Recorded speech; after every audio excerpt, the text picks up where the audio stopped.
ধ্বংসের কার্য করে। সেই শিবকে বলা হয় কি শিব বলা হয়? সদাশিব। সবাই মনে রেখে দিন। হ্যাঁ, সদাশিব।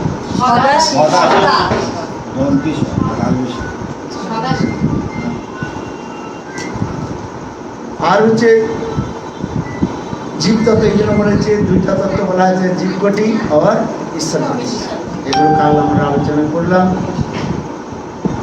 শিব তত্ত্ব অত্যন্ত জটিল, যে কথাগুলো আমরা কারণ শিব তত্ত্ব পূর্ণরূপে ভগবত তত্ত্ব নয়, আর পূর্ণরূপে আবার ঈশ্বর তত্ত্ব, মিশ্রণ তত্ত্ব বলা হয়। জীবের মধ্যে যে 50টা গুণ অনুমত মাত্রার মধ্যে রয়েছে,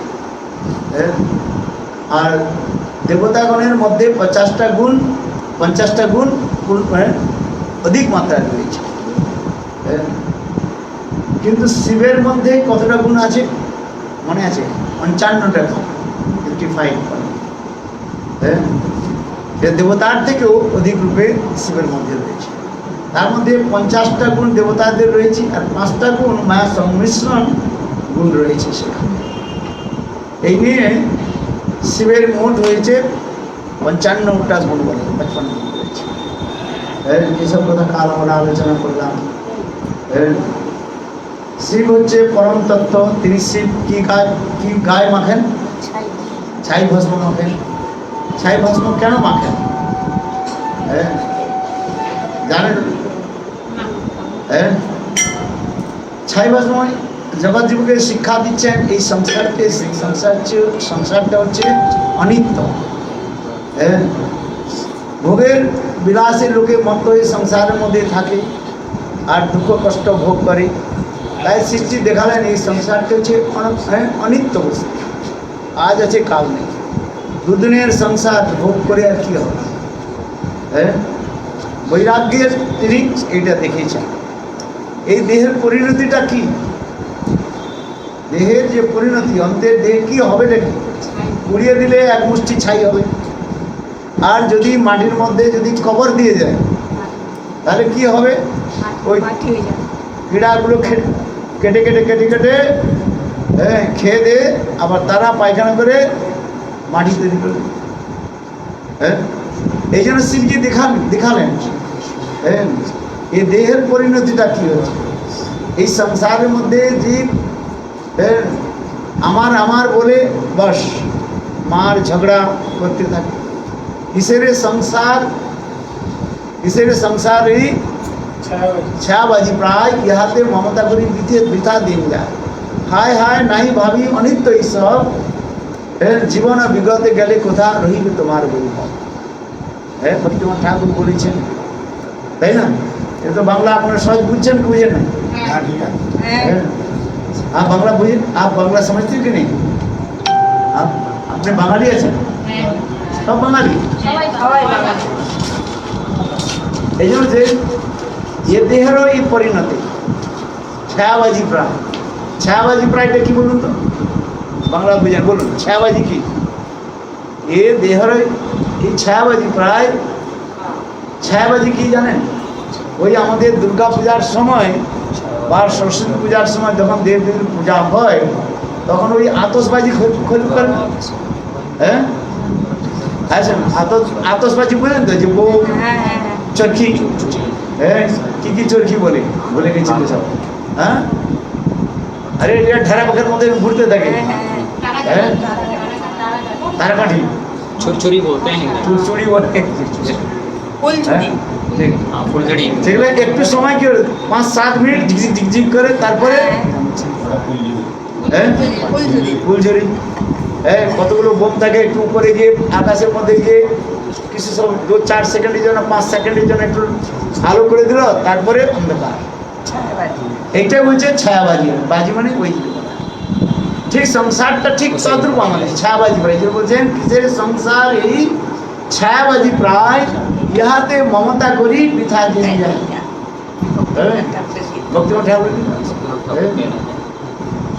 দুর্লভ মানুষের জন্ম পাইয়া কৃষ্ণ ভজন দুঃখ কহিব কাহারি। এই দুর্লভ মনুষ্য শরীর পেয়েও আমরা কৃষ্ণ ভজন করলাম না, এটাই হচ্ছে দুঃখের বিষয়। তাই না? আর এই সংসারে মাতা পিতা ভাই বন্ধু যা কিছু দেখছেন তারা একদিন চলে যাবে, তাই না? কিন্তু এত করে কি লাভ? রইল তো এর সাদের ঘর বাড়ি, যখন তুমি দোলায় চড়ে যাবে শ্মশান বাড়ি। সব ঘাট বার শ্মশান ঘাট একবার, তাই না? সব ঘাট বার যত ঘাটে স্নান করুন, কিন্তু একটা ঘাটে স্নান হয়ে যায়, বাস সেই ঘাটটা কি হলো? শ্মশান ঘাট। বাস্তবে সত্য। এক ইঞ্চি জায়গার জন্য আমার তোমার নিয়ে কত গলি গলা চলে, মার পিড় চলে সংসার, কিন্তু শরীর থেকে দেহ চলে গেলে কি হবে? কেন বলছি না? শিবজি এটা আমাদের তিনি দেখাচ্ছেন এই শরীরের পরিণতিটা কি, তাই তো বলছেন ছাই ভস্ম। বৈরাগ্য তিনি দেখাচ্ছেন, আর কিছু যত যা করেন না সবই তিনি। আর কেন শিবজিও দেখাচ্ছেন যে আমার ইষ্টদেশ আমি ভগবান, যদি আমি সুন্দর বস্তু যদি গ্রহণ করি সব আমাকে চড়াবে। এই জন্য শিবজি দেখুন সুন্দর ফুল তিনি গ্রহণ করেন না, যত সুন্দর ফুল তিনি কি বলেছেন? আমার প্রভু কৃষ্ণকে চড়ান। শিবজি যে ফুলগুলো কেউ গ্রহণ করতে পারে না, তিনি সেগুলো গ্রহণ করেন। কোন ফুল? ধুতরা ফুল, আর ফির আপন। দেখুন আর কি ফুল চড়া? কলকা ফুল, যে ফুলগুলোর কোনো গন্ধ নেই, এমন অত্যন্ত যে বিষাক্ত। এই আকন্দ ফুলটা এত বিষাক্ত না, ওর যদি রসটা যদি চোখে লাগে আপনি অন্ধ হয়ে যাবেন। কিন্তু সেই ফুল আবার শিবজি কত করুণাময়, একটু গঙ্গা জল আর তুলসী দিয়ে দিল, বেল পাতা দিলে তিনি প্রসন্ন, গরম বুড়ি গরম। এই জন্য বললাম যত অসুরগণ রয়েছে শিবের আরাধনা করে। রাবণ থেকে আরম্ভ করে যত অসুর রয়েছে এই করে বললাম। আর শিবজি বিচারও করেন না, যে আসে তাকে দিয়ে দেন না। একবার একজন অন্ধ ব্যক্তি ছিল, ব্রহ্মচারী বুদ্ধ, অনেকদিন শিবের আরাধনা করে পূজা করত। একদিন শিব প্রসন্ন হয়ে বললেন, আচ্ছা তুমি আমাকে শুধু বর চাও, বর মাগো আমি দেবো, কিন্তু একটা বর দিব। যে কোনো একটা বর আমার কাছে চেয়ে নাও। কিন্তু ওই ব্যক্তিরা চালাক ছিল, ব্রহ্মচারী, বলে আমি আপনার কাছে 4টা বর নেব। আর শিবজি বলেন আমি একটা বর দিব। আচ্ছা, এখন ওই 4টা বর কি চাইছে? চোখের দৃশ্যশক্তি পাওয়া যায়, দেখতে পারি। दूसरी হচ্ছে কি চায়? ব্রহ্মচারী কি চায়? বিবাহ। বিবাহ করতে হবে না? আপনারা বিবাহ করেছেন তো? কেন করেছেন? আমার বাবা মা যদি বিবাহ না করতো আমি কোথা থেকে, আকাশ থেকে পড়ে গেছি নাকি? আকাশ থেকে কেউ আসছে? তাহলে বিবাহ করতে হবে। আচ্ছা, তাই সত্য কি সত্য? আপনার মা বাবা বিবাহ করেছেন বলে তো আপনাদের জন্ম হয়েছে, তাই বিবাহ করতে হবে না কেন বলতে? আরে ব্রহ্মচারীর পর রয়েছে গৃহস্থ ধর্ম, গৃহস্থের পর রয়েছে বানপ্রস্থ, আর বানপ্রস্থের পর রয়েছে সন্ন্যাস। তাই না?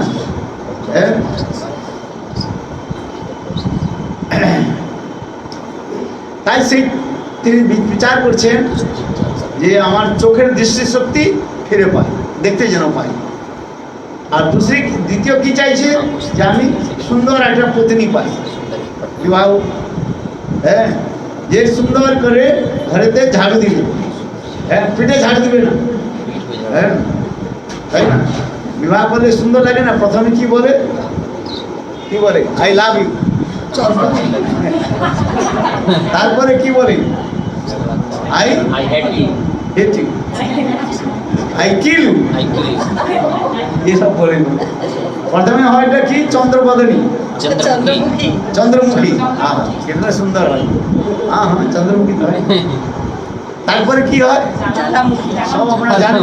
হ্যাঁ, তারপরে জ্বালামুখী হয়, সূর্যমুখী। सूर्यमुखी তার মুখে কি হয়, তারপরে কি হয় জ্বালামুখী। হ্যাঁ, এসব আপনার শুনে শুনে সব পাকা হয়ে যাবে, আপনার কেউ নেই। কিন্তু যা করেন তাই করেন, যা করেন তাই করেন। এখন ওই ছেলেটা মনে মনে চিন্তা করছে আমার একটা সুন্দরী পত্নী চাই, আর পত্নী হওয়ার পর বিবাহ করার পর কি চান বলুন আপনারা, সত্যি সত্যি বলুন। হ্যাঁ, সন্তান সন্ধি চাই কি চাই? হ্যাঁ, একটা ছেলে মেয়ে না হলে ঘরের মধ্যে ট্যাঁটা ব্যা না হলে ভালো লাগে। হ্যাঁ, আচ্ছা সকালে চাই নাকি চাই না? একটা ছেলে মেয়ে, হ্যাঁ হ্যাঁ হ্যাঁ, বউ যখন হয় শাস, শাস বলে হ্যাঁ কি বলে, বলে মহারাজ আমার বৌমার ঘরে একটা কি আসুক, কি বলে, হ্যাঁ বলে না। আচ্ছা, সেই জন্য ও বলছে আমার একটা হ্যাঁ ছেলের মুখ, আবার ছেলের পর তারপরে কি চায়, ধন তো দরকার না, পয়সা না হলে ঘর সংসার চলবে নাকি? হ্যাঁ, এই জন্য ও কি চাইছে, 4টা বর শিবের কাছে চাইছে। প্রথম বর কি বলে, আর কোথায় যাচ্ছে না খালি, আচ্ছা মানে হাওয়াটা ভালো লাগছে, আরে এখানে বসে। হ্যাঁ, তাহলে প্রথমবার কি চাইছে শিবের কাছে, आँख চোখের দৃষ্টি শক্তি আমি যেন দেখতে পাই। হ্যাঁ, দ্বিতীয়বার কি চাইছে, সুন্দর একটা পত্নী হোক। হ্যাঁ, আর তৃতীয়বার কি চাইছে, একটা সুন্দর ছেলে হোক। ছেলে চাই কি চাই না? হ্যাঁ, আচ্ছা চতুর্থ কি চাইছে, কি চাইছেন আপনারা? ধন চাইছেন না, ধন সম্পত্তি হোক। হ্যাঁ, কিন্তু শিবজি বললেন যে কোনো একটা বর আমাকে, একটা বর মাগো, একটা বর চাও, 4টা দিব না। এখন ওই লোকটা খুব চালাক ছিল। এখন বললেন শিবজি বললেন যদি আমাকে আপনি বর দিয়ে আমার পূজাতে আপনি সন্তুষ্ট হয়ে থাকেন তাহলে একটা বর দিন। কি বর? যেন আমি আমার ছেলেকে সোনার চামচে করে হ্যাঁ যেন ক্ষীর ভাত খাওয়াতে পারে। শিবজি বলেন এমন বস্তু, হ্যাঁ আমি সাক্ষাৎ দেখতে পাই যে আমার ছেলেকে আমি কি করছি, সোনার চামচে ক্ষীর ভাত, ওই ভাত হ্যাঁ হ্যাঁ খেতে দেখি। শিবজি বলেন এমন বস্তু। তখন বলে দেখো আমি তো 4টা বর চেয়ে নিলাম। শিবজি বলেন কি করে 4টা, তো একটাই বর দিলাম। বলে না, হ্যাঁ আমার ছেলে সোনার চামচে খাচ্ছে। আচ্ছা সোনার চামচে কে খায়? আপনার ঘরে সোনার চামচ আছে? কার ঘরে আছে? আরে প্লাস্টিকের চামচ আছে কিনা তাও যেগুলো ভেঙে যায় তাহলে বাজার থেকে কিনে নিয়ে আসো। সোনার চামচে কে খায়? হ্যাঁ, যারা কোটিপতি। হ্যাঁ, আর বুঝতে পারছি, তাহলে টাকা প্রধান সম্পত্তি। আমি সাক্ষাৎ দেখি, চোখ দৃষ্টি হয়ে গেল। আর পুত্র কোথা থেকে আসবে? বিবাহ করে তো পুত্র আসবে, তাহলে পত্নী হয়ে গেল, 4টা হয়ে গেলে কেউ না। এই জন্য শিবজি, আমি এই জন্য বললাম শিবজির কাছে খরচাকে খুব তাড়াতাড়ি দিই।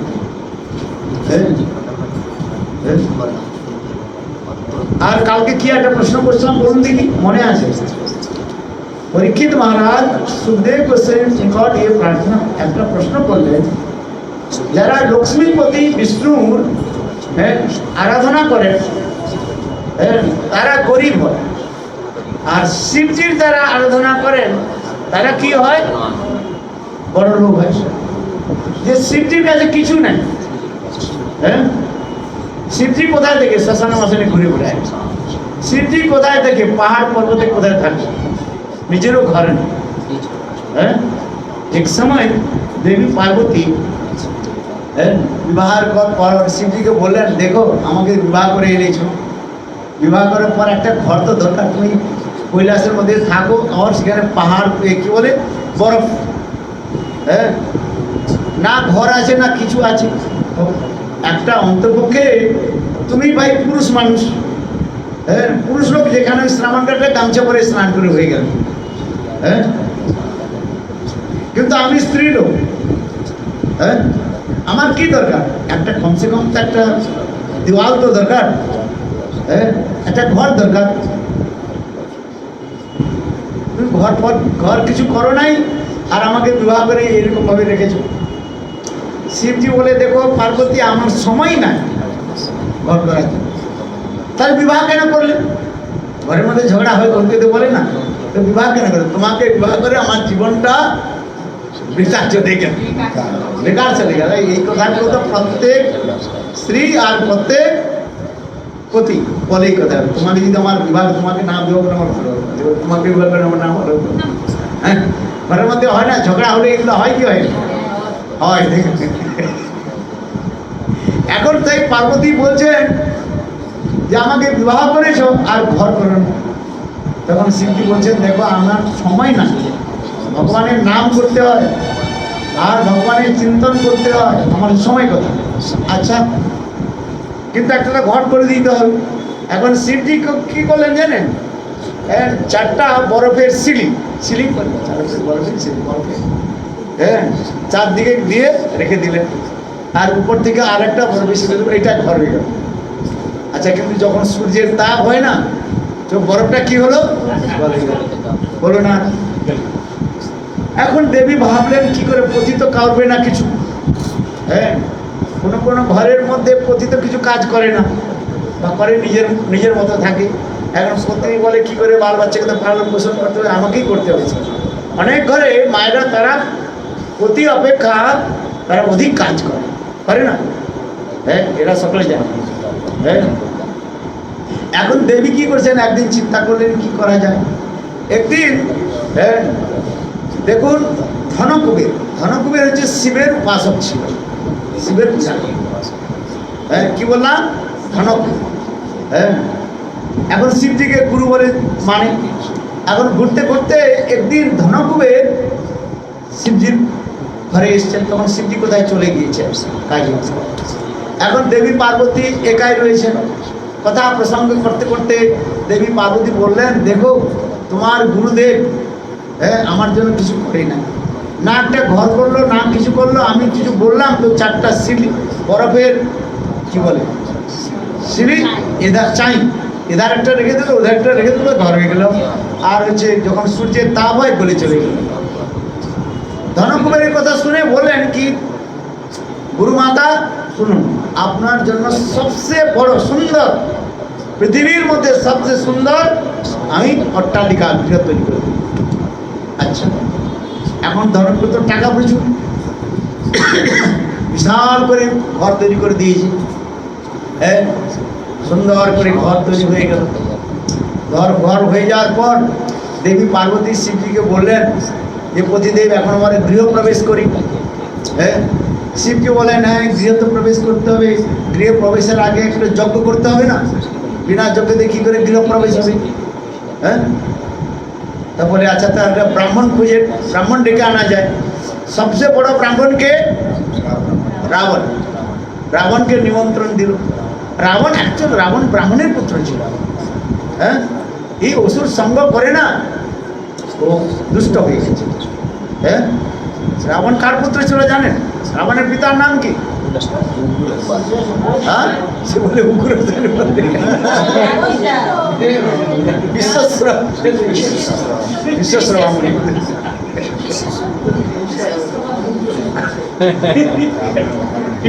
আপনারা যা বলে আস্তে আস্তে দম বেরিয়ে যাচ্ছে।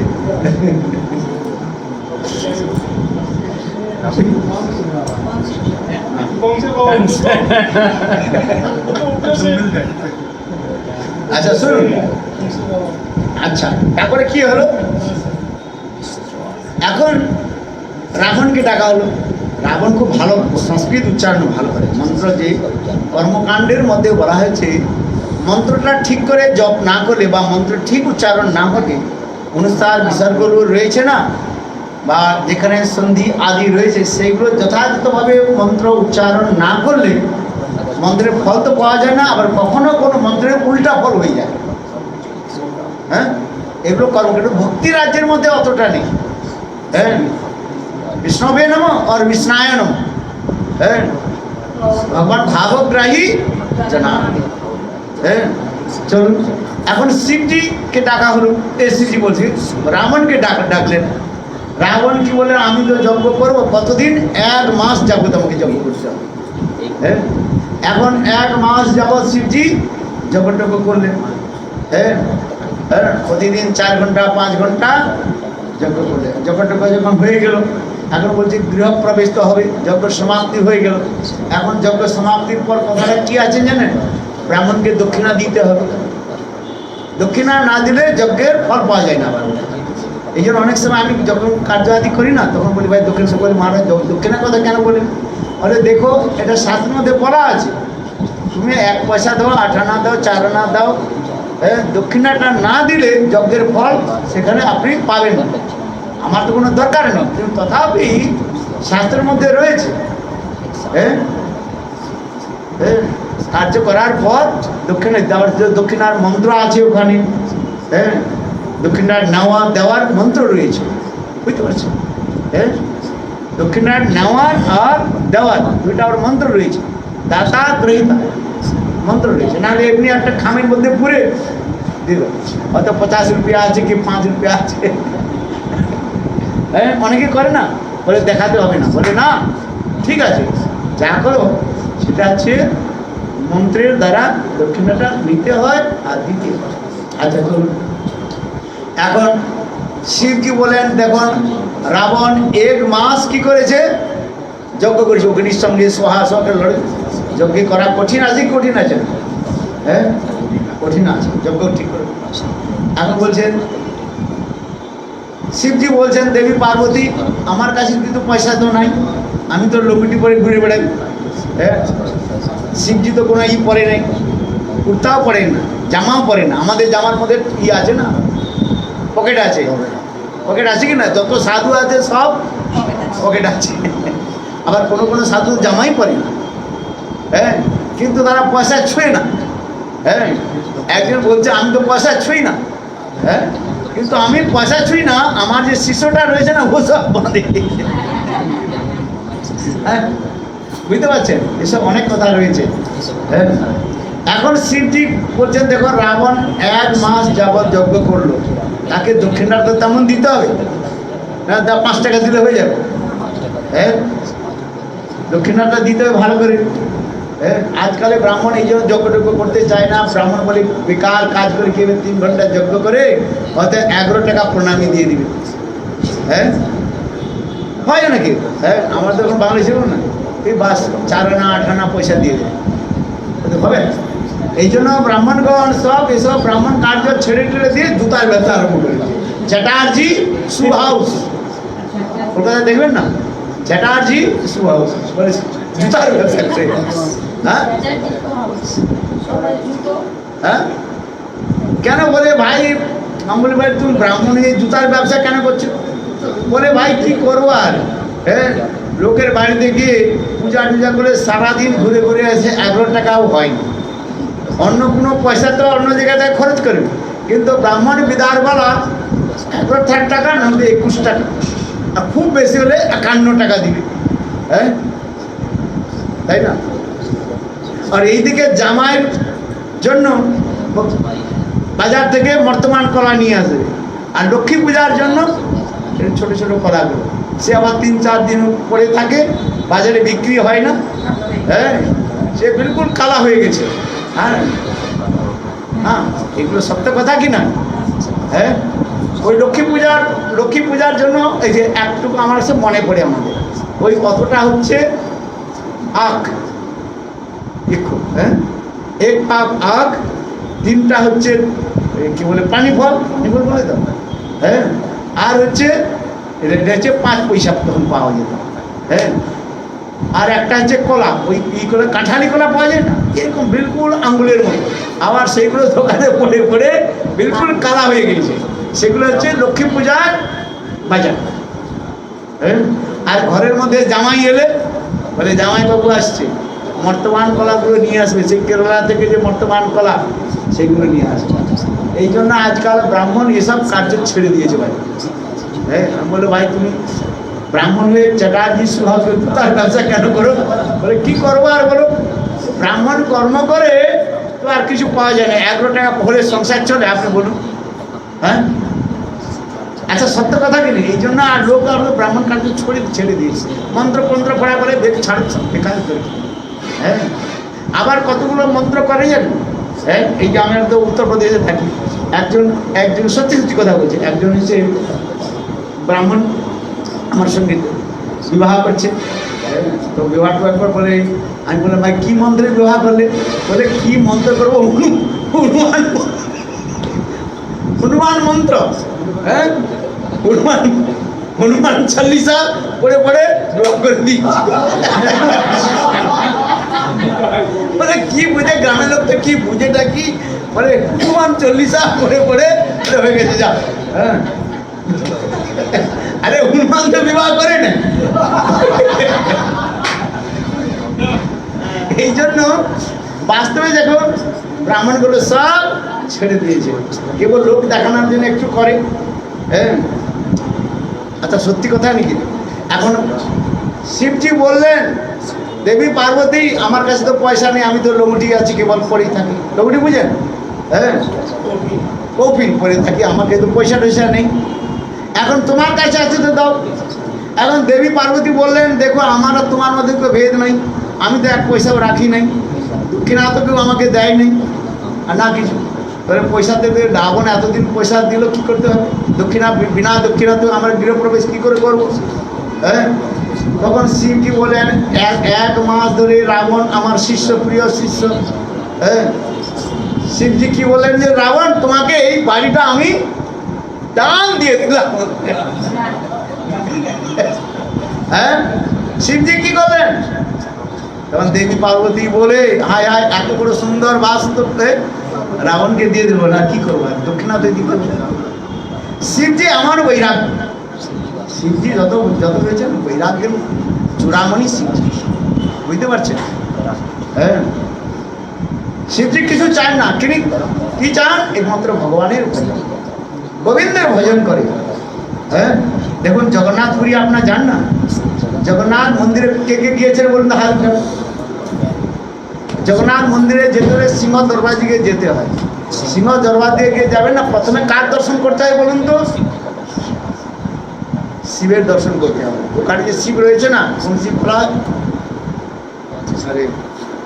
বাঁ দিকে শিব রয়েছে। হ্যাঁ হ্যাঁ, ওই শিবের প্রণাম না করে জগন্নাথ দর্শন হয় না।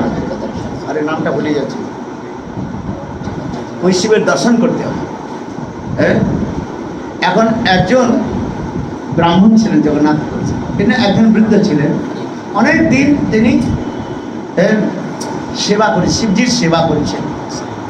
একজন দিন শিব বললেন যে শিবজি আপনি কৃপা করুন যেন আমি কাশী যেতে পারি। হ্যাঁ, তখন শিবজি বলে দেখো আমি নিত্যব্রত, হ্যাঁ কাশীশ্বর বলা হয়, কাশীশ্বর বলা হয় না, মা দিকে ঘুরে না, ওই পতিত পাবন জগন্নাথ পার করে তারপরে বাঁ দিকে ঘুরে তো ওইখানে শুয়ে। হ্যাঁ, তখন বললেন দেখো কাল একজন ব্রাহ্মণ আসবে, তুমি এই জগন্নাথপুর দিয়ে জন্মগ্রহণ করেছ, জগন্নাথ দেবের প্রতিদিন সেবা করো। হ্যাঁ, দেখো ওই ব্রাহ্মণকে জিজ্ঞাসা করো। তখন ব্রাহ্মণ কি বলেন জানেন? বলে আমি সাক্ষাৎ কাশী থেকে নিত্য প্রত্যহ এখানে জগন্নাথের দর্শন আসি, আর তুমি জগন্নাথপুরে জন্মগ্রহণ করে কাশী যেতে চাচ্ছ? হ্যাঁ, কাশী গিয়ে কি হবে? কাশী গেলে গলায় ফাঁসি লাগে। হ্যাঁ, একজন রাজা ছিলেন, তিনি অত্যন্ত দুষ্ট রাজা ছিলেন, তিনি অনেক পাপ কর্ম করেছেন। এখন রাজা একদিন কোনো এই কাশীর মাহাত্ম্য পড়তে পড়তে বিচার দেখলে একটা কথা আছে, কাশীতে মৃত্যু হলে তার সাক্ষাৎ মুক্তি হয়ে যায়। সেই জন্য রাজা বিচার করলেন কি যে আমার যেন কাশীতে মৃত্যু হয়, কিন্তু রাজা ছিল দুরাচারী। সেই জন্য রাজার যখন বয়স হয়ে গিয়েছে, রাজা তখন কি বললেন তার পরিবারগণকে যে এক কাজ করো, আমার হাত আর পা কেটে আমাকে কাশীতে দাও। হ্যাঁ, তখন রাজার কি হাত আর পা কেটে কাশীতে আমার যেন মৃত্যু হয়। আর ওইখানে শিবজি, এখন দেবী পার্বতী আর শিবজি মনে মনে জিজ্ঞাসা, এই দুষ্ট ব্যক্তি আর কাশিতে মৃত্যু হওয়ার জন্য চেষ্টা করছে, এখানে মুক্তি পাবে, বলে এই স্থানে মুক্তি আমি দেবো না। হ্যাঁ, দেখুন একদিন কি হলেন জানেন, দেবী পার্বতী, শিবজি কি করলেন, একটা ঘোড়া রূপ ধারণ করেছে, আর দেবী পার্বতী একজন সাধারণ মানুষের রূপ ধারণ করেছে, যারা ঘোড়া বিক্রি করতে আসে না তার কাছে। এখন ওই রাজাটা বসেছিল, হ্যাঁ, তার একটা হাত কাটা আর একটা পা কাটা ছিল, এগুলো হচ্ছে এর মধ্যে রয়েছে, কাশী মাহাত্ম্যের মধ্যে রয়েছে। হ্যাঁ, এখন রাজার কাছে এসছে, বলছে যে দেখো আমার এই ঘোড়াটাকে আমি বিক্রি করতে চাই। কে বলছে? দেবী পার্বতী। হ্যাঁ, আমার এই ঘোড়াটাকে বিক্রি করতে চাই, কিন্তু এই ঘোড়াটা এত দুর্ধর্ষ, হ্যাঁ, এর উপর কেউ বসলে এত দ্রুত গতিতে চলে, একে কেউ করতে পারে না, কন্ট্রোল করতে পারে না। তখন ওই কথাটা শুনে রাজার মধ্যে মনে মনে হলো যে আমি এই ঘোড়াটি কন্ট্রোল করতে পারি। আমি একদিন তো রাজা ছিলাম, আমার কত ঘোড়া ছিল, আর আমি ঘোড়া চড়ার খুব এক্সপার্ট ছিলাম। এখন বলছেন যে তুমি যদি কোনো প্রকারে তোমার এই ঘোড়ার মধ্যে আমাকে বসিয়ে দাও, হ্যাঁ, আমি এই ঘোড়াটি কন্ট্রোল করব।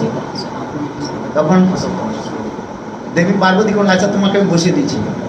ঘোড়ার মধ্যে বসিয়ে দিল, আর বসিয়ে দেওয়ার সঙ্গে সঙ্গে রাজা যখন এক হাত দিয়ে লাগামটা খিচ্ছে না, তখন ঘোড়াটা এত দ্রুত গতিতে চলতে লাগলো, কাশির সীমানা পার করে আগে চলে গিয়ে রাজাকে কি বলেন পিঠ থেকে নিচে ফেলিয়ে দিলেন, রাজা মরে গেল। বলো বৃন্দাবন বিহারী লাল। হ্যাঁ, বলে কাশিতে তাকে মৃত্যু দিলেন না, বলে তুমি দুরাচারী পাপ ভোগ করো। হ্যাঁ, অনেক লোক মনে করে যে আমি বৃন্দাবনে গিয়ে সারা জীবন পাপ করলো, আর পাপ টাপ করে বলে বৃন্দাবনে আমার বাস হোক। আরে ভজন করো, ভজন তো করবে না। এই জন্য অনেক লোক চিন্তা করে আমার বৃন্দাবনে বাস হোক বা বৃন্দাবনে আমার শরীর ছয়, কিন্তু হয় না। হ্যাঁ, দেখুন তিনটা জিনিস মনে রাখবেন, সেটা আমাদের হাতে নাই। জন্ম, মৃত্যু আর বিবাহ। কোথায় আপনার জন্ম হবে তা আপনি জানেন না, কোথায় আপনার মৃত্যু হবে তাও জানেন না, আর কার সঙ্গে বিবাহ কে জানেন। হ্যাঁ, চিন্তা করেন এই ছেলেটার সঙ্গে আর বিবাহ হোক, এই মেয়েটার সঙ্গে বিবাহ, কিন্তু কখনো উল্টা হয়ে যায়, হবে না। এগুলো ভগবানের হাতে রয়েছে। আমরা দেখেছি দেখুন আমাদের রূপ সনাতন, হ্যাঁ, দিল্লির একজন মহিলা ছিলেন, হ্যাঁ, তিনি বিবাহ করেন, তিনি নার্স ছিলেন, দিল্লি হসপিটালে নার্স। রিটায়ার হওয়ার পর গুরুদেবকে বললেন যে আমি রূপ সনাতনে থাকতে চাই। গুরুদেব বলে থাক, আর কোনো ছেলে মেয়ে কেউ ছিল না। হ্যাঁ, এই রূপ সনাতন মনে থাকলেন। হ্যাঁ, অনেক বছর থাকলেন, প্রায় 20 বছর রূপ সনাতনে থাকলেন। হ্যাঁ, বয়স হয়ে গেছে, যখন দেখুন মৃত্যুর সময় হলো না, বলে আমাকে ডাক্তার দেখাতে হবে। ডাক্তার দেখাতে হলো, কে বলে বৃন্দাবন পার করে দিল্লিতে গিয়ে 20 বছর, হ্যাঁ, রূপ সনাতনে বাস করলেন বৃন্দাবনে। মৃত্যু কোথায় হলো? মনে মনে চিন্তা করেছিল, বললো যে মহারাজ আপনি আমাকে কৃপা করুন, আমার যেন বৃন্দাবনে মৃত্যু হয়। হয়ে গেল কোথায়? দিল্লি। মৃত্যু তো সজাগ। হ্যাঁ, আবার হুস্টনে আমাদের একজন ভক্ত ছিলেন, হ্যাঁ, তিনি পরিক্রমার সময় এলেন, হ্যাঁ, বৃন্দাবন পরিক্রমা, একাদশী নির্জলা করবেন, আর দ্বাদশীতে ওই রূপ সনাতনের শরীর ছেড়ে দিন। দেখুন সেবা কত সৌভাগ্য। এই জন্য শাস্ত্রের মধ্যে বলা আছে জন্ম, মৃত্যু আর বিবাহ কার কোথা হবে কেউ জানে, ভগবত ইচ্ছা হয়। হ্যাঁ, আরে প্রেম সরোবর নয়, ওটা প্রেম সরোবর ছিল কি? ये तो हमारे को प्रेम सरोवर ना है, नहीं उटा छिलो। ये कह रहे हैं कि प्रेम सरोवर में एक बार शरीर छोड़ा था ना, अरे मान सरोवर में तो मान सरोवर। আপনাদের কথা কি যে বলেন, আমি কিছু হাসতে হাসতে দেখছেন না, কথা চলছে না, মান সরোবরে কথা চলছে। আমরা সব সন্ন্যাসী উপরে বসেছিল, কথা হচ্ছে, আর ওই দেখুন বিলকুল কথা শুনছি, আর হঠাৎ তার মাথাটা একটু ঘুরলো, ঝাঁস করে পড়ে 1 সেকেন্ডের মধ্যে শুনছিল। হ্যাঁ, আপনার কাছেই ছিল। আপনার উপর পড়ে নেই তো? नहीं मैं तो बैठा था এই বেটা ये पकड़ দেখুন, এই যে বলছেন কার কোথায় মৃত্যু হবে, দেখুন কত সৌভাগ্যবান। হ্যাঁ? আমার নামের মধ্যে হাতে দেখুন, কোথায় ওর বাড়ি কোথায় ছিল? বাংলায় তো ব্যান্ডেল ব্রজবাসীর ভাই। এই তো বলছি না, দেখুন কত সৌভাগ্যবান। হ্যাঁ, মান সরোবর, হ্যাঁ, আবার কার্তিক মাস হরিকথা বলছে। হ্যাঁ, তাহলে তার কি গতি হবে বলুন তো? সদ্গতি হবে কি হবে? হ্যাঁ, হ্যাঁ। এই জন্য আজ শিব চতুর্দশী পালন করে শিবজি হচ্ছেন অত্যন্ত পরম বৈষ্ণব। আমাদের সনাতন গোস্বামী পাদের সঙ্গে শিবজির এত মিত্রতা ছিল। দেখুন অনেকে শিবব্রত করেন না, হ্যাঁ, কেননা আমরা ওই অদ্বৈত আচার্য, হ্যাঁ, দিন আমরা অদ্বৈত সপ্তমী আমরা পালন করেছি, করেছে, হ্যাঁ, ওইখানে শিবব্রত হয়ে গেছে আমাদের। হ্যাঁ, কিন্তু আমাদের ছিল মহারাজজি, ছিল নারায়ণ মহারাজজি, হ্যাঁ, এটা বিশেষ দেখে বেশিরভাগ গৌড় মঠে করেন না। হ্যাঁ, কিন্তু আমাদের শ্রীগুরুদেব নারায়ণ গোস্বামী মহারাজ এটা বিশেষ দেখিয়েছেন, বলে না শিবব্রত করতে হবে, তিনি করতেন। হ্যাঁ, আমাদের কেশরী গৌড় মঠে অনেকে করতেন না। হ্যাঁ, এখনো পর্যন্ত দুই দল থাকে, একটা হচ্ছে যেমন এখানে, হ্যাঁ, একজন হচ্ছে এক দল ভাত খায়, মানে অন্ন প্রসাদ গ্রহণ করে, আর এক দল কি করে? एकादशी प्रसाद একাদশী প্রাণ। হ্যাঁ, আমাদের এখন কেশরী রোড এমন কিছু রয়েছে। হ্যাঁ, গুরুদেব বলছিলেন না একাদশী কি বলে শিব চতুর্দশী ব্রত করতে, এটা দরকার, এটা হচ্ছে বিশেষ। কেন শিবজি দেখুন আমাদের সনাতন গোস্বামীর সঙ্গে এত মিত্রতা ছিল। আপনারা বৃন্দাবনে গিয়েছেন না, বনখণ্ডী আছে না, দেখুন সনাতন গোস্বামী পাদ কোথায় থাকতেন? হ্যাঁ, মদন মোহন ঘেরা। আর নিত্য প্রত্যহ তিনি কি করতেন? গোপেশ্বর মহাদেবকে দর্শন করতে আসতেন। সনাতন গোস্বামী পাদ যখন ভিতরে চলতে পারছেন, দেখুন ঠাকুরজি শিবজি কি করছেন? সনাতন গোস্বামীকে দর্শন করার জন্য তিনি ওইখান থেকে এসে এইখানে গেলেন, দেখে বনখণ্ডী মহাদেব বলা। সনাতন গোস্বামী যেখানে যেখানে যেতেন শিবজি তার কাছে থাক, আজ বলছেন আমার কাছে থাক।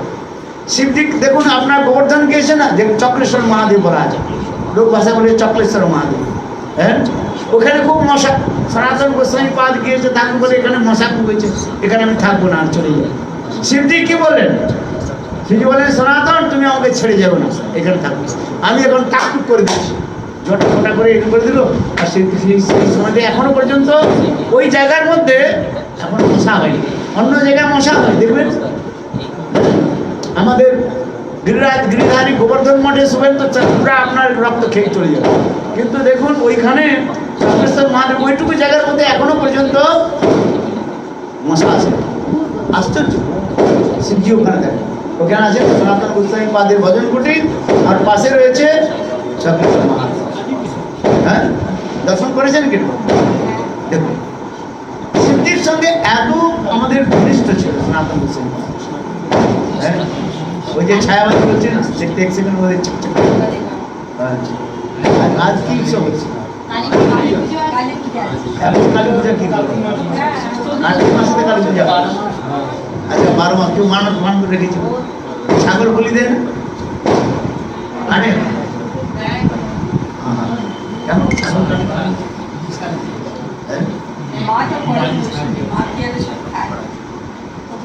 এই জন্য সনাতন গোস্বামী পাদ সময় হয়ে গেছে, সনাতন গোস্বামী পাদ তার বৃহৎ ভাগবতম গ্রন্থের মধ্যে এগুলো বর্ণন করেছে। এই জন্য আমাদের যে রয়েছে না কি বলতে শিবজির কাছে গোপেশ্বর মহাদেব। হ্যাঁ, মহাদেব আপনার সকালে তো শ্রবণ করেছেন। হ্যাঁ, শিবজি একদিন চিন্তা করলেন আমাকে রাসের মধ্যে প্রবেশ করতে হবে। হ্যাঁ, তখন তিনি পূর্ণমাসী দেবী স্বর্ণাপন্ন হলেন, তখন পূর্ণমাসী কি করলেন? তাকে ওই ব্রহ্মকুণ্ডের মধ্যে ডুবিয়ে দিলেন। হ্যাঁ, ব্রহ্মকুণ্ডের সুন্দর গোপী বেশ হয়ে গেল, যে বললেন যাও তুমি এই বৃন্দাবনে রাসস্থলীর মধ্যে ওইখানে বসে থাকো। এখন শিবজি ঈশান কোণের মধ্যে বসে থাকলেন। হ্যাঁ, গোপীগণের সঙ্গে কৃষ্ণের রাসলীলা দর্শন করবার জন্য বসে থাকবে। এখন কৃষ্ণ বংশী বাজিয়েছেন, সমস্ত গোপীগণ এসে গেছেন, হ্যাঁ, সাজগুজ করে সব গোপীগণ এসে গেছেন, আর রাস আরম্ভ হবে। রাস প্রারম্ভের আগে কৃষ্ণ বললেন, দেখো আজ আমার রাস করবার ইচ্ছা হচ্ছে, উল্লাস হচ্ছে। কেন? বলে এখানে কোনো একটা বিজাতীয় লোক এসেছে। সব গোপীগণ নিজের মধ্যে বিজাতীয়, সব তো গোপী ছাড়া আবার কেউ আসে না। হ্যাঁ, কৃষ্ণ বললে হ্যাঁ দেখো তো, ঘুরে ঘুরে দেখো। এবার ঘুরে ঘুরে গোপীগণ দেখলেন যে ঈশানগড়ের মধ্যে একটা মেয়ে বসে আছে, সুন্দর সাজ গোজ করে বসে আছে। গোপীগণ জিজ্ঞাসা করলেন, তোমার নাম কি? নাম বলতে পারি। হ্যাঁ, পূর্ণমাসী তো গোপী দেহটা দিয়েছে, কিন্তু নাম বলি, নাম বলি। আচ্ছা তোমার বলো, তোমার খসানকে নাম কে? খসান মানে পতির নাম বলো। তাও বলতে পারি। আরে কোন জায়গায় বিবাহ হয়েছে? তাও বলতে পারি। তখন এইটা হচ্ছে বিজাতি, আমাকে পিটাই করতে, আমাকে সিটি কানতে আর মতো। যারা শিব ভক্ত রয়েছেন, এক জায়গায় আমি এই কথা বললাম, শিব ভক্ত বসছে, আমার উপর খুব রেগে গেল। হ্যাঁ, আমার শিবজিকে আপনারা মারপিট করছেন, শিবজির হাতে ত্রিশূল নাই? হ্যাঁ, ত্রিশূল আছে। বলে এটা শাস্ত্রের মধ্যে রয়েছে, ধৈর্য ধারণ করে বলছি, সমস্ত। হ্যাঁ, যখন গোপীগণ খুব ভালো করে, হ্যাঁ, যখন বলছাম পূর্ণমাসী দেবের, পূর্ণমাসী দেব বললেন যে মহাদেবকে আর মারো না। এই মহাদেব প্রার্থনা করেছেন এই রস, এই কি বলে, রাসলীলা দর্শন করা। হ্যাঁ, আমি তখন কৃষ্ণের কাছে নিয়ে আসলো। কৃষ্ণ বললেন, হে দেবাদিদেব মহাদেব, হ্যাঁ, এখানে গোপী দেহ তো প্রাপ্ত হয়ে, কিন্তু কতগুলো বিধি রয়েছে। হ্যাঁ, কেবল গোপী দেহ প্রাপ্ত করলে রাসে প্রবেশ করা যাবে না। রাসে প্রবেশ করতে হলে কি করতে হবে? গোপী গৃহে জন্মগ্রহণ করতে হবে। হ্যাঁ, আবার কোনো গোপকে সেখানে বিবাহ করতে হবে। হ্যাঁ, আবার এই সময় নিত্যসিদ্ধ যারা গোপীগণ রয়েছে, রাধা আদি, তাদের সঙ্গ করতে হবে। তারপরে কি হবে না, গোবর থাকতে হবে, গোবর নেবেন, গোবর, হ্যাঁ, ঠান্ডা দেনা পড়ে। আচ্ছা, আর কি করতে হবে না, পরকীয় ভাবে কৃষ্ণের সঙ্গে মিলনের। হ্যাঁ, তুমি তো এগুলো করো না, কি করে হবে? আর শিবের অধিকার বলে, যাও এক কাজ করো, এই বংশীবটের কাছে দূরে এইখানে বসো। কেউ যদি রাসের মধ্যে প্রবেশ করতে যায়, তাহলে প্রথমে তোমার পারমিশন নিতে হবে। এই জন্য বংশীবটে যেতে হবে, রাসের আগে কার পূজা করতে হবে? শিবের পূজা। হ্যাঁ, শিবের পূজা না করলে কিছু পাওয়া যাবে না। হ্যাঁ, এই শাস্ত্রের মধ্যে গোপী ভাব প্রাপ্ত করতে হলে কি করতে হবে? শিবের পূজা করতে। আমরা যে শিবের পূজা করি, কোন শিব? হচ্ছে গোপেশ্বরী মহাদেব। বৃন্দাবনম বনিপতে বলো, মন্ত্র বলো, বৃন্দাবনম বনিপতে সোম সোম মূলে সন্ত সন্ত নাম। হ্যাঁ, গোপীশ্বর। তারপরে কি আছে বল? হ্যাঁ, প্রেম প্রযোজ্যতি প্রজবিলাসী, এইগুলো মন্ত্র রয়েছে। গোপেশ্বরের মহাদেবের কৃপা হলে তখন আমরা প্রবেশ করতে পারি। কোথায়? রাসস্থলে। যেমন তেমন ভোজন করলে হবে না, গোপীদেব পেলেও হবে। আবার শিবজি মানে গোপেশ্বর মহাদেবের অনুমতি দিতে হবে। অনেক কথা রয়েছে, এখন 9টা বেজে গেছে। হ্যাঁ, হ্যাঁ, 9টা বাজে। হ্যাঁ, শিবজির সুন্দর সুন্দর কথা রয়েছে, কত নাম। হ্যাঁ, এই জন্য শিবের পূজা করতে হবে।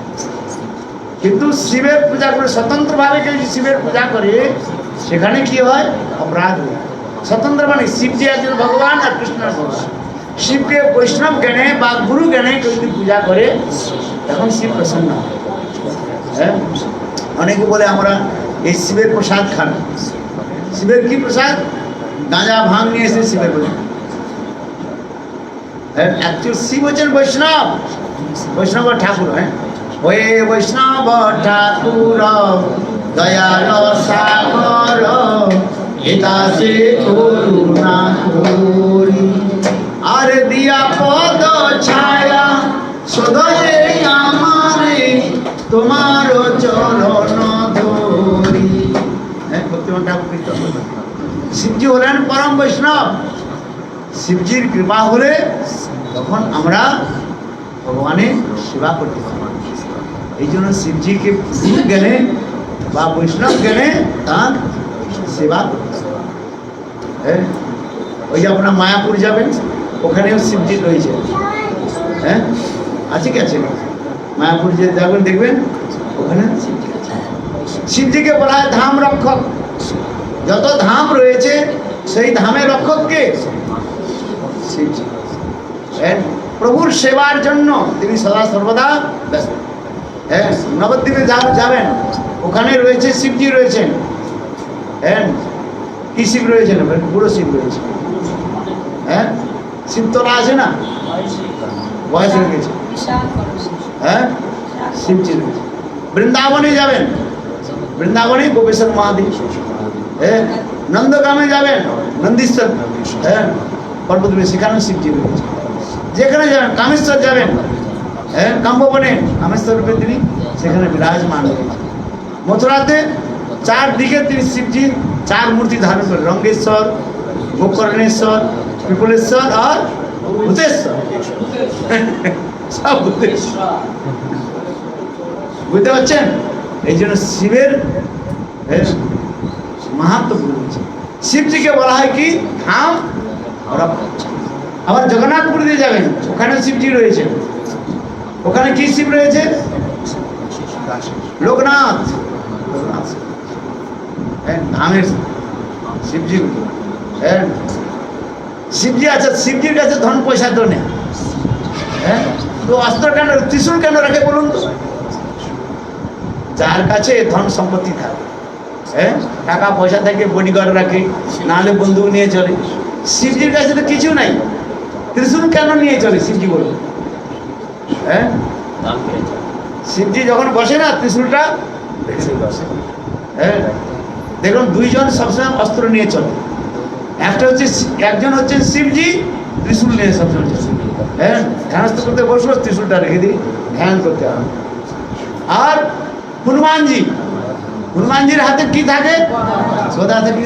হনুমানজিরও কিছু নেই, হনুমানজির জামা কাপড় নেই, কেবল ডোর কোপেন পরে থাকে। হ্যাঁ, কেন বলুন তো? গদা নিয়ে থাকে কেন হনুমান? আর শিবজির কাছে ধন পয়সা নেই, তাদের ছাপ পড়ে থাকে। হ্যাঁ, দেখুন তিনি জানেন যারা অভক্ত, যারা কৃষ্ণ ভজন করে না, অসুর, হ্যাঁ, তাদের দণ্ড দেওয়ার জন্য তিনি এটা। হ্যাঁ, শিবের অনেক মাহাত্ম্য রয়েছে। দেখুন বিষ পান কে করলেন বলুন তো? কেন করলেন? আবার বিষকে তিনি কি করেছেন? নীলকণ্ঠে। হ্যাঁ, বিষটাকে তিনি বললেন, চিন্তা করলেন যে ভগবান আমার হৃদয়ের মধ্যে রয়েছে, ভগবানের বিষে জানলে ভগবানের না কষ্ট না হয়। এই জন্য যে সমুদ্র মন্থনের সময় যত বিষ এবং শিবজি পান করে কোথায় রাখলেন? গলার মধ্যে। এই জন্য বলা হয়েছে নীলকণ্ঠ। নীলকণ্ঠেশ্বর আছে, এই কাঠমান্ডু যায় না, ওখানে। হ্যাঁ, শিবজি কথা। হ্যাঁ, দেব সংগ্রাম, দেবতার অসুরগণ সমুদ্র মন্থন করলেন। হ্যাঁ, যত ভালো ভালো জিনিস হলো দুজন ভাগ করে নিয়ে নিলেন। যখন বিষ উৎপন্ন হলো তখন সব দেবতা অসুর সব ভাগ চলে গেল, শিবজি নিজে পান করে। আবার যখন অমৃত উঠলো, হ্যাঁ, দেবতা অসুরগণ কি বললেন? যে আমাকে দাও, আমাকে দাও। তখন স্বয়ং ভগবান বিষ্ণু কি করলেন? মোহিনী রূপ ধারণ করে তিনি দেবতাদিগণকে অমৃত পান করলেন আর অসুরগণকে বঞ্চনা করে দিলেন। এগুলো বর্ণন করা আছে। হ্যাঁ, এখন কি জানেন, কথা তো এখানে সমাপ্ত হয়ে গেল। এখন ভগবান বিষ্ণু যে মোহিনী মূর্তি এত সুন্দর, সব জায়গায় চর্চা হতে লাগলো, দেব সমাজে অসুর সমাজে চর্চা হতে লাগলো। হ্যাঁ, যে কত সুন্দর তিনি। হ্যাঁ, তাই শিবজি বিচার করলেন যে আমাকেও দর্শন করতে। একদিন ভগবান বিষ্ণুকে বললেন যে ভগবান বিষ্ণু আমাকে ওই আপনার ওই মোহিনী মূর্তিকে আমাকে দর্শন করার। এখন ভগবান বিষ্ণু বললেন দেখো আমার মোহিনী মূর্তি দর্শন করে স্থির থাকতে পারবে না, এত হৃদয়ের মধ্যে বিষয় বাসনা জাগবে। হ্যাঁ, হ্যাঁ, কাম এত জাগবে তুমি ধৈর্য ধারণ করতে পারবে। শিবজি বলে আমি তো যোগী মহাপুরুষ, হ্যাঁ, বলে ভগবান বলে আমাকে তো দর্শন করাও। কিন্তু ভগবান বললেন না না শিবজি, আমার মোহিনী মূর্তি দর্শন করার জন্য প্রার্থনা করো। বলে না, আমি আপনার মোহিনী মূর্তি দর্শন করতে চাচ্ছি। তখন স্বয়ং ভগবান বিষ্ণু কি করলেন, সুন্দর মোহিনী মূর্তি দর্শন প্রকট হলেন। দেখুন শিবজি কোথায় যার যোগ তপস্যা সব ভুলে গিয়ে তাকে ধরবার জন্য দৌড়তে আরম্ভ, আর অনন্ত করে এক নেই সব ব্রহ্মাণ্ডকে ঘুরিয়ে নিয়ে আবার ওখানে এসে তখন দেখা গেল, হ্যাঁ, চতুর্ভুজ ধারণ করে। তখন শিবজি বলে আমি কোথায় ঘুরছি, বলে দেখুন। হ্যাঁ, এই জন্য বলা হচ্ছে কামকে সকলে জয় করতে পারে, এই কামকে কেউ জয় করতে পারে না। হ্যাঁ, ব্রহ্মা শিব পর্যন্ত কামকে জয় করতে পারে। কে কামকে জয় করতে পারে? একমাত্র স্বয়ং ভগবান বিষ্ণু। হ্যাঁ, এই জন্য রাসলীলার কথা বলতে গিয়ে রাসলীলাকে কি লীলা বলা হয়েছে জানেন? কাম বিজয় লীলা বলা হয়েছে। হ্যাঁ, একে কাম বিজয় লীলা। আর এই কাম বিজয় লীলা কথা শ্রবণ করলে জীবের হৃদয় থেকে সমস্ত প্রকার সংসার বাসনা কাম আদি দূরীভূত হয়ে যায়। হ্যাঁ, এগুলো শাস্ত্রের মধ্যে বলে ব্রহ্মা শিব এরা কামকে বিজয় করতে পারে। কামকে বিজয় কে করেছেন? একমাত্র ভগবান কৃষ্ণ কাম বিজয়। যদ্যপি তারা নিত্য মুক্ত পুরুষ ভগবানের নিত্যজন, তথাপি এই জগতের মধ্যে এই লীলাগুলো দেখিয়েছেন। হ্যাঁ, দেখিয়েছে যে বদ্ধজীব, হ্যাঁ, তুমি অহংকার করো না যে আমি কাম বিজয় করি। হ্যাঁ, কামকে কেউ জয় করতে পারে। হ্যাঁ, বৃদ্ধ হয়ে গেলে কি বিজয় কাম শক্তি চলে যায় না? হ্যাঁ, চলে যায়। হ্যাঁ, একমাত্র কাম শক্তি কিসের থেকে কোথা থেকে যাবে? কিন্তু ভগবানের ভজন, নাম ভজন করতে করতে হরে কৃষ্ণ হরে কৃষ্ণ কৃষ্ণ কৃষ্ণ হরে হরে হরে রাম হরে রাম রাম রাম হরে হরে। হ্যাঁ, এই কথাটা শেষ করছি, একটা কথা শুরু করতে পারলাম। একজন, হ্যাঁ, আমাদের গৌরবন্ধু মহারাজ একটা কথা শুনিয়েছে, খুব সুন্দর কথা। কি কথা? হ্যাঁ, একটা ঘরের মধ্যে একটা বিল্লি ছিল, বিল্লিটা বৃদ্ধ হয়ে গিয়েছে, বিড়ালটা এখন আর ইঁদুর ধরতে পারে না, বুঝতে পারছি, ইঁদুর ধরতে পারে না। ইঁদুরগুলো খুব পাশাপাশি গিয়ে ছুটে চলে যায়, কখনো বিড়ালের পিঠের উপর দৌড়ে চলে যায়, কিন্তু বিড়ালটা তাকে ধরতে পারে না, কেন? এখন বৃদ্ধ হয়ে গেছে। এখন বিড়ালটা মনে মনে চিন্তা করলো, অনেকদিন তো মাছ খাওয়া যায় না, পাওয়া যায় না, কেন? ইঁদুর ধরতে পারি না। হ্যাঁ, এখন ইঁদুর ধরে খাবোটা কি? মাছ খাওয়ার ইচ্ছা রয়েছে না। হ্যাঁ, এখন বিড়ালটা মনে মনে চিন্তা করলো এই ইঁদুর তো আমাকে খেতেই হবে। এখন কি করছে জানো?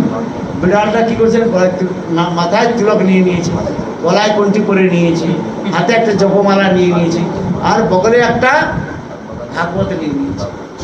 হ্যাঁ, এখন নিয়ে কি করলো বিড়ালটা, ওই ঘরের মধ্যে এক কোণার মধ্যে বসে গেল। হ্যাঁ, এখন বসে ভাগবত পড়তে আরম্ভ করেছে। হ্যাঁ, বুঝতে পারছি। এখন দূর থেকে ইঁদুরগুলো দেখলো কি, আরে এই বুড়ো বিড়ালটা তো আজকাল বৈষ্ণব হয়ে গিয়েছে, মাথায় তিলক রাখছে, কণ্ঠিমালা, ওর হাতে কি রয়েছে? জপমালা। হ্যাঁ, ভালো, কিন্তু ভাই বুঝা তো যায় না কখন কি হয়। হ্যাঁ, মানুষের কে বলে কখন দশা কি হয় কে জানে। তাই বিড়ালগুলো খুব দূরে, ইঁদুরগুলো খুব দূরে বসেছে। এখন বিড়ালটা কি বলছেন জানেন? ভাই দেখো, তোমার আমি সত্যি কথা বলছি, আমার সারা জীবনটা এই মাংস খেতে খেতে চলে গেল, আমি কৃষ্ণ ভজন করলাম না, মেরা জীবন কি হয়ে গেল, বৃথায় গেল। হ্যাঁ, মনে বলে ওই আখর দেয় না, জীবন আমার বৃথাই গেল, আর কৃষ্ণ ভজন করলাম না গো, জীবন আমার বৃথাই গেল। কতগুলো লোক আছে না কীর্তন করে, কিন্তু এগুলোতে চোখ থেকে জল পড়ে যায়। কেন কত একবারে সেই বিড়ালটা কি বলছে, হে ইঁদুরগণ শোনো, আমার জীবনটা বৃথা চলে গেল, আমি তার কৃষ্ণ ভজন করলাম না। তাই মনে মনে চিন্তা করলাম, হ্যাঁ আমার অন্তিম সময়, হ্যাঁ আমি একটু কৃষ্ণ ভজন করে যাই। এই জন্য আজকাল আমি বিলকুল হ্যাঁ শাকাহারী ভজন করি, আমি আর মাছ মাংস খাই না। হ্যাঁ বৃদ্ধকাল হয়ে গেছে, মনে করছিলাম বৃন্দাবন যাব, কিন্তু বৃন্দাবন যাব হলো না। মনে ছিল যাব বৃন্দাবন, কিন্তু বৃন্দাবন তো যাওয়া হলো না। ঠিক আছে, যেখানে হরিকথা, যেখানে সাধুগণ সেইখানে বৃন্দাবন বলে না, যেখানে হরিকথা সেখানে বৃন্দাবন। তাই কি করলেন, তাই বিড়ালটা বলছে, বৃদ্ধ বিড়াল বলছে, হে ইঁদুরগণ তোমাদের আমি কত কষ্ট দিয়েছি, তোমাদের মাতা পিতাকে আমি খেয়ে গিয়েছি, তোমরা আমায় কৃপা করো, আমি আজ থেকে হ্যাঁ আর মাংসাহার করবো না, হ্যাঁ একবারে নিরামিষ ভোজন করছি। এই দেখছেন গলায় গলায় কণ্ঠি মালা তুলসী, হ্যাঁ তিলক ধারণ করেছে, ভাগবত পাঠ করেছে, এসব আমার কাছে হরিকথা শ্রবণ করো। এখন ইঁদুরগণ মনে মনে বলছে, এতদিন মাছ মাংস খেয়ে আসছে, এত সহজে ছেড়ে দেয় ভাই, কথা নেই। হ্যাঁ একটু দূরে দূরে বসে হরিকথা শ্রবণ করছে, আচ্ছা ঠিক আছে। হ্যাঁ বিড়ালটা দেখলো দূরে তো বসেছে, আমি তো লাভ দিয়ে ধরতে পারবো না। এখন প্রথম স্কন্ধ থেকে আরম্ভ করে নবম স্কন্ধ শেষ হয়ে গেল, বিড়ালটা মনে মনে, ইঁদুরগুলো মনে মনে বাঁচি, ভাই 5-7 দিন তো হয়ে গেল, নিশ্চয়ই এর কিছু গতিমতি হয়েছে। হ্যাঁ গতিমতি হয়েছে। আচ্ছা এখন ধীরে ধীরে আলো এসে এখন দশম স্কন্ধ পাঠ করতে হবে। বিড়ালটা কি বলছে দেখো, তোমরা দশম স্কন্ধের কথা খুব উচ্চ কথা, মানে গোপনীয় কথা। হ্যাঁ দশম স্কন্ধের কথাটা আমি সকলে শোনাবো না। হ্যাঁ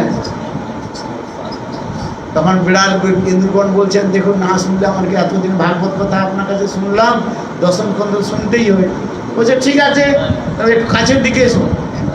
হ্যাঁ বুঝতে হয়ে গেছে না, মাইক ফাইক তো নাই এখানে, এখন বিনা মাইকে কথা বলতে হবে, একটু কাছের দিকে এসো। তখন কতগুলো ইঁদুর বলছে, ভাই লাভে না দূরে না পড়ে, এই জন্য একটু দূরে বসেছে। এখন বিড়ালটা কি করছেন জানেন, এই করছে নিবৃত তরসাই উপগীয় মানাত, সে কাছে আসে, হ্যাঁ 1 ফুট তো কাছে দূরে আছে, লাভ দিতে পারবো কি পারবো না, তবে তো তাও তো হলো না। তখন কি বলছেন, দশম স্কন্ধ পড়তে পড়তে এখন কি হচ্ছে, দশম স্কন্ধের প্রথম অধ্যায় থেকে আরম্ভ করে হ্যাঁ 28 অধ্যায় হয়ে গেছে, এখন 29 অধ্যায়। 29 অধ্যায় কি আছে বলুন দেখি, দশম স্কন্ধ 29 অধ্যায় থেকে 33 অধ্যায় রাসলীলার কথা বলি, যাকে বলা হয় রাস পঞ্চোধ্যায় বলা হয়। 29, 30, 31, 32, 33, 5 অধ্যায় না, রাস পঞ্চোধ্যায়। বাড়ি রাস পঞ্চোধ্যায়ের কথা তোমরা সকলে বুঝতে পারেন, অনধিকারে আমি আপনাদের শোনাবো, এখানে বেরিয়ে যান। তখন ইন্দুরগুলো বলে, ভাই আমি এতদিন কথা শুনলাম, দশম স্কন্ধ নাম রাসলীলার নাম শুনলাম যে কি রাস। আচ্ছা ঠিক আছে, শোনো আমি নির্ণয় করব কে কে অধিকারী আর কে কে অনধিকারী। শাস্ত্রের মধ্যে বলা হয়েছে যে অনধিকারীকে রাসলীলা কথা শোনাবে না, যে শ্রোতা বক্তা দুজনে নরকে যাবে। বিড়ালটা বলছে, এই দেখো যেগুলো মোটা মোটা ইঁদুর রয়েছে না, চকচক চালিসা একবার চকচক চকচক চকচক করছে, আচ্ছা তোমার সামনে বসো। হ্যাঁ আর যেগুলা পাতলা দুগলা হাড্ডি দেখা যাচ্ছে, হ্যাঁ আচ্ছা তাই ভাব। হ্যাঁ তারপরে বলছে রাসলীলার কথা আরম্ভ হবে, 29 অধ্যায় লীলা তো হয়ে গেল। হ্যাঁ এখন হচ্ছে কি রাসলীলা কথায়, ভাই দেখো এই রাসলীলার কথা অত্যন্ত গোপনীয় কথা, ইয়ে বাইরে কেউ শুনে নিলে আমার পাপ হয়ে যাবে, এক কাজ করে দরজা বন্ধ করে দিচ্ছে। হ্যাঁ না নতুন কেউ লোক আসবে না, আর পুরানো কেউ বাইরে থেকে যাবে না, সব বিরাট বলে ভাই ইয়ে সাধু। হ্যাঁ আগে ছিল তো মাংসাহারি, এখন শাকাহারি হয়েছে, ভাই বৈষ্ণব, শুদ্ধ বৈষ্ণব। হ্যাঁ এখন খুব কাছে বলে, কাছে এসো কাছে এসো কাছে এসো কাছে এসে শোনো।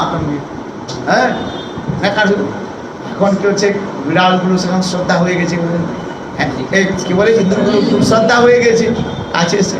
এখন বিড়ালটা বলছে ভাই ছাড়ি কেন, সুযোগ ছাড়ি কেন। এখন দেখেছেন বলছেন শ্রীমদ্ ভাগবতম দশম স্কন্ধ 29 অধ্যায় ভগবান শ্রী ভদ্রাণী উবাচ শুক উবাচ কি উবাচ ভগবান ওভি তারাত্রি রাত্রি আছে বারটা পড়তে পাইলে।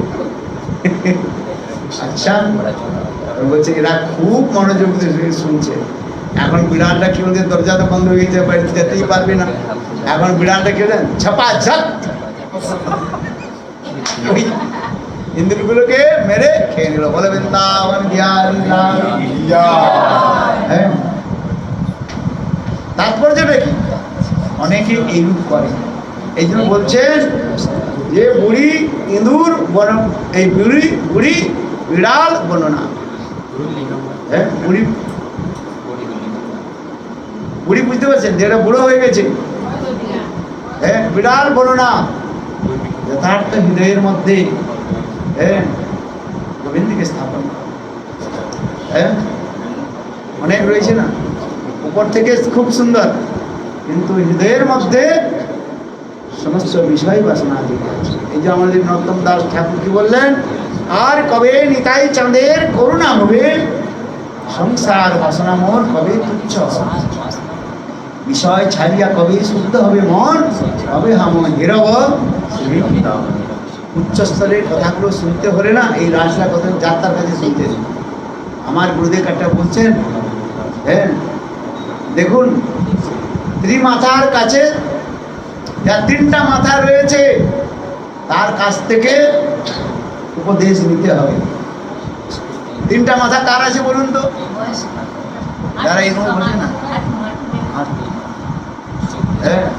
কজন সাধন করে তারা জানে। আর এই জন্য যেখানে সেখানে শুনলে ভালো হবে না। তার মানেটা কি? যিনি অনেক দিন পর্যন্ত ভজন করেছেন, আবার যিনি অনুভব করেছেন এই রূপ সন্ত মহাপ্রভুর কাছ থেকে শুনলে সেখানে ফল। অনেক সাধু রয়েছে পালন তো করে না। অম্বরীশ মহারাজের কথা শুনে একাদশীর মহাত্মা শুনিয়ে দিল, আর ঘরে গিয়ে পত্নীকে বলল আরে আজকে লুচি করিস নাই? লুচি বলে দাও, পুরীকে বলল।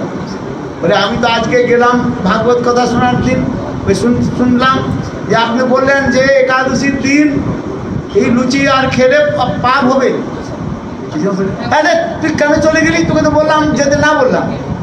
ভাগবত কথা তোমার জন্য নয়, আর ভাগবত কথা আমার জন্য নয়। কার কথা? বলে ওই সব লোকেদের কথা।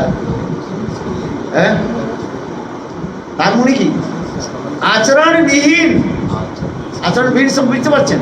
যারা আচরণ করেন না তাদের মুখ থেকে সরি কথা শুনবেন না। এই জন্য শাস্ত্র পদ্মপুরাণের মধ্যে একটা শ্লোক রয়েছে, অবৈষ্ণব মুখোদ গৃহ্ণম কুত হরি কথা মৃতম শ্রবণং নৈব কর্তব্যম সর্বশিষ্ট যথা ভয়ম।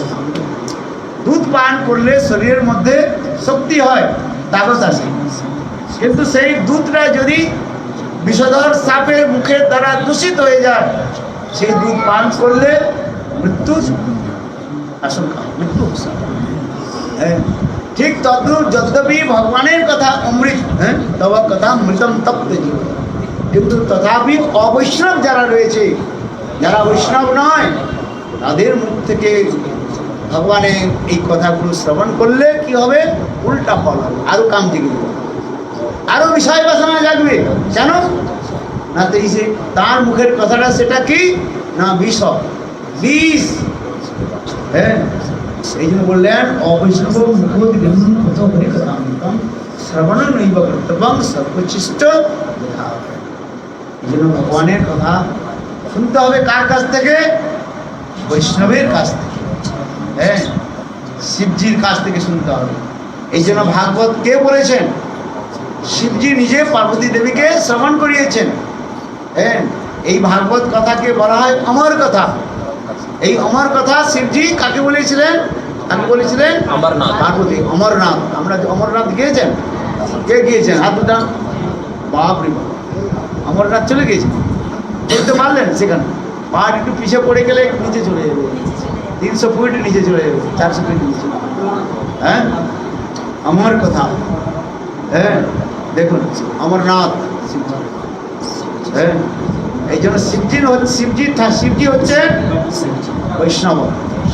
হ্যাঁ, এই জন্য যারা বৈষ্ণব রয়েছেন, শুদ্ধ বৈষ্ণব রয়েছেন, তাদের মুখ থেকে কথা শ্রবণ, নির্মৎসরাম সুকাম, নির্মৎস সাধুগণের মুখারবিন্দ থেকে ভগবানের কথা শ্রবণ, আবার ভজন পরায়ণ, ভজন করতে হবে। হ্যাঁ, কি বলছেন? আবার শিবব্রত কিভাবে পারবে? দিনসি জাগরণ করতে হবে, সারা রাত জাগরণ করতে হবে। আবার হরিভক্তের শরীরটা আমার কুলায় না, দেখি করবে। হ্যাঁ, ঠিক আছে, ঘুমিয়ে পড়ুন। হ্যাঁ, আর হরিনাম করুন, হরিনাম করতে হবে। হ্যাঁ, শিবের অনেক মহান, শিবজির কথা যত বল, দেখুন নবদ্বীপ, হ্যাঁ সময় হয়ে গেছে। এই শঙ্করাচার্য কি বলা হয়? শঙ্কর সাক্ষাৎ, শঙ্করাচার্য সাক্ষাৎ শিবজি, মানে শঙ্করের অবতার। শঙ্করাচার্য সমস্ত জায়গায় তিনি মায়াবাদ প্রচার করেছেন।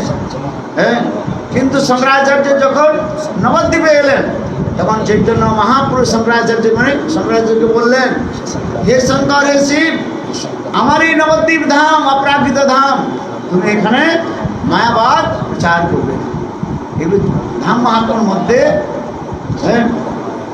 ছিল, ভক্তিবিনোদ ঠাকুর বর্ণন করেছে। হ্যাঁ, এই নবদ্বীপ থেকে শঙ্করাচার্য ফিরে গেলেন, তিনি আর এখানে মায়াবাদ প্রচার করেননি। এগুলো ধাম মহাত্মা। তার মানে কি? নবদ্বীপ ধাম মহাপ্রভুর এত প্রিয় ধাম। হ্যাঁ, শাস্ত্রের মধ্যে মহাপ্রভুর আরাধনা করলে আপনার দুই হাতে 2টা লাড্ডু পাবেন। কটা লাড্ডু পাবেন? 2টা। সেটা কি? যদি আপনার মহাপ্রভু যদি ভজন করেন না, মহাপ্রভু আনুগত্যে রাধা গোবিন্দের ভজন করলে কি হবে বলুন তো? কে জানেন? হাত উঠান, বলুন। আরে এত কথা শুনলেন তো অনেকদিন। অন্তিম কালে আপনার, হ্যাঁ, কে জানছে? বলো, জোরে বলো। মহাপ্রভু ভজন করলে কি ফল পাবে?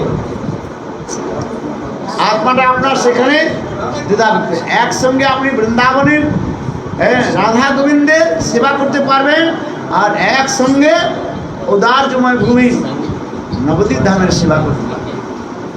দেখুন, কেউ যদি কেবল রাধা গোবিন্দের সেবা করে, তিনি বৃন্দাবনে যেতে পারেন, কিন্তু মহাপ্রভুর সেবা করলে একসঙ্গে দেবে। আবার এই কলিযুগের মধ্যে আবার বলা হয়েছে, মহাপ্রভুর সেবা বিনা বৃন্দাবনে প্রবেশের অধিকার হয় না। আরাধিত নববন বৃন্দাবনস্তে, নারাধিত নববন বৃন্দাবনে এ বোধে, আরাধিত দ্বিজস্ত ব্রজনাগরস্তে, নারাধিত দ্বিজস্ত নতগুণ কৃষ্ণ। হ্যাঁ, আরাধিত নববনম, যারা বৃন্দাবনে আরাধনা করেছেন, যারা নবদ্বীপের আরাধনা করেছেন, আরাধনা মানে সেবা। নবদ্বীপের সেবা করলে বৃন্দাবনের ধামে প্রবেশ অধিকার প্রাপ্ত হয়। হ্যাঁ, নবদ্বীপের ধামের কি সেবা করবেন বলুন? ধামের সেবা কি করে হবে? বলে পরিক্রমা, পাদ সেবা, কিছু করতে হবে না। নবদ্বীপ ধামে চলুন। হ্যাঁ, কেবল নবদ্বীপ ধামে গিয়ে শুয়ে থাকবেন, আর বলে শুয়ে থাকলেও সেখানে দণ্ডবোধের ফল পেয়ে যাবে। প্রণাম করেন না, হ্যাঁ, লম্বা হয়ে দণ্ডবোধের যে ফল, সেটা পেয়ে যাবে।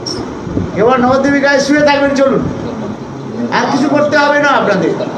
হ্যাঁ, 3-4 বার খাওয়া দেওয়া হবে, টিকিট ফিট কে চেক করে ওখানে, আর 1-8 দিন কোথায় চেক করে, তখন চলে যাবেন, বাইরে চলে যাবে, তারপরে 3 দিন, তারপরে আবার এসে যাবে। হ্যাঁ, এই তো করে তো আমাদের।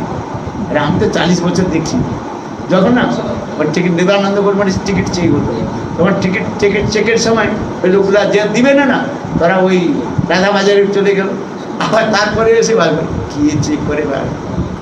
হ্যাঁ, খেতে যখন বসে কখনো চেক করা হবে, তোমার টিকিটটা দেখো, পরে প্রথম বছর বসবো না, দ্বিতীয় বছর আর কি, দ্বিতীয় ব্যাচটা না কি চেক করে,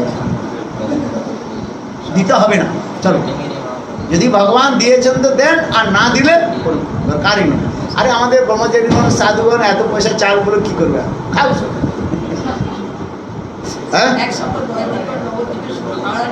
হ্যাঁ, সারা নবদ্বীপ রয়েছে। এই জন্য আমি বলি আপনার নবদ্বীপে আসুন, নবদ্বীপ ধামের সেবা করুন। কি সেবা করবেন? পাদ সেবন। ভগবান পাটা কি জন্য দিয়েছে? নালে আগের জন্মে বৃক্ষ হয়ে জন্মগ্রহণ, এক যে পড়ে থাক। ভগবান বলে তোমাকে পাটা দিলাম আর নবদ্বীপ ধামের সেবা করলে, হ্যাঁ নবদ্বীপ ধামের সেবা করতে হবে। এই বলছেন আরাধিত নবনং বৃন্দাবন। নবদ্বীপ ধামের সেবা করলে আপনি বৃন্দাবনের ধাম যেতে পারেন। হ্যাঁ, আর নারাধিত দ্বিতীয় সূত্র। আর হ্যাঁ, যদি নবদ্বীপ ধামের সেবা না করেন তার বৃন্দাবন যেতে পারবেন। তাহলে কি করতে হবে? নবদ্বীপ ধামের আর নবদ্বীপ চন্দ্রের সেবা করবেন। হ্যাঁ, গৌর সুন্দরের আরাধনা। ঘরের মধ্যে কি রাখবেন? গৌর সুন্দরকে রাখবেন। হ্যাঁ, কৃষ্ণের পূজা করুন আর না করুন, কিন্তু গৌর সুন্দরের, গৌর সুন্দর আর কেউ নয়। কে? গোরা, গোবিন্দের গো আর রাধা। হ্যাঁ, এই জন্য চৈতন্য মহাপ্রভুর সেবা করলে রাধা গোবিন্দের সেবা হইবে। হ্যাঁ, এই জন্য আপনারা সকলে কার সেবা করবেন? গৌর সচিনন্দন গৌর হরি, গৌর প্রেমান। আরো অনেক কথা রয়েছে, আমার কথা তো শেষ হয়নি। হ্যাঁ, হরিহর ক্ষেত্রের মধ্যে যাবেন, কালকে আবার কথা শোনাবো হরিহর ক্ষেত্রের কথা। শুনেছেন কি শুনেন নাই? হ্যাঁ, আর একাদশী কেন করে? একাদশী কে করেছে? ব্রত করেছেন? কে কে হরি, কে কে ব্রত করেছেন? হাত উঠান। আপনি করেন নাই? আপনি করেন নাই? করেছেন? হ্যাঁ, একাদশী ব্রত করুন। কি বলে? কালকে পালন করবেন। কটার সময় পালন লেখা আছে দেখুন, সূর্য উদয় থেকে 9টার মধ্যে বলে মনে আছে।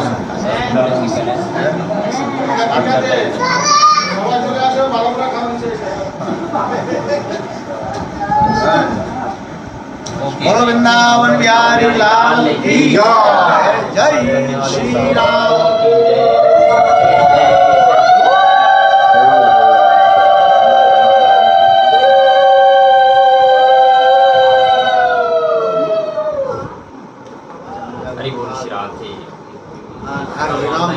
প্রসাদ 9:15 হয়ে গেছে, সকলে প্রসাদ গ্রহণ করুন।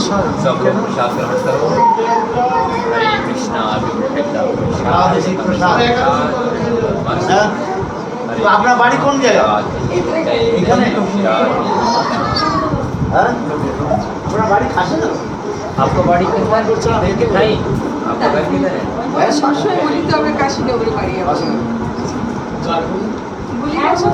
সব কোথায়?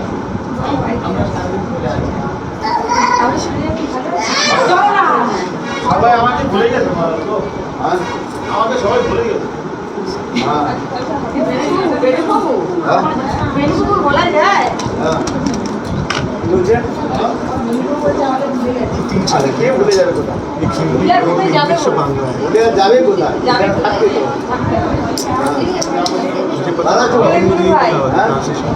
ভাই মানুষ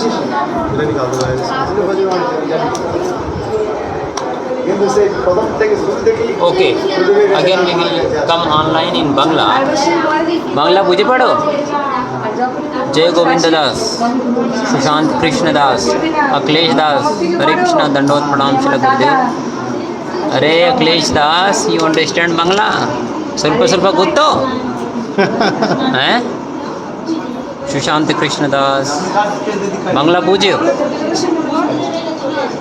केमन छो केमन आछे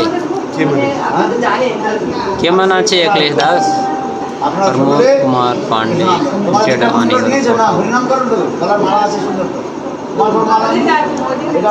ओके हरे कृष्णा